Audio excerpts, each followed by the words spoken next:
नमस्कार. आपण पाहत आहात अजिंक्य महाराष्ट्र न्यूज. पाहुयात काही ठळक आणि महत्त्वाच्या घडामोडी.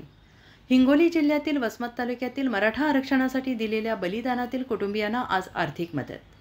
हिंगोली जिल्ह्यातील वसमत तालुक्यातील तहसील कार्यालय वसमत येथे आज मराठा आरक्षणाच्या आंदोलनात आत्महत्या केलेल्या आपल्या तालुक्यातील मराठा बांधवांच्या कुटुंबियांना शासनमान्य आर्थिक मदत म्हणून प्रत्येकी 10 लाख रुपयांचे चेक आमदार राजूभैया नवघरे यांच्या हस्ते प्रदान करण्यात आले.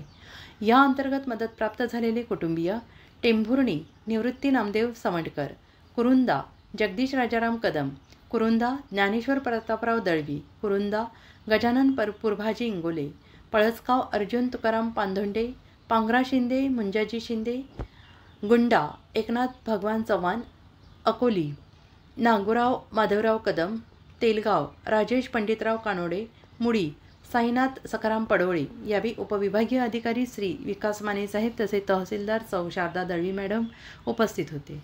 मराठा बांधवांनी दिलेल्या बलिदानामुळे समाजाच्या लढ्याला बळ मिळालेलं आहे. त्यांच्या कुटुंबियांच्या पाठीशी सदैव ठामपणे उभं राहण्याचा निर्धार आमदार राजूभैया नवघरे यांनी व्यक्त केला.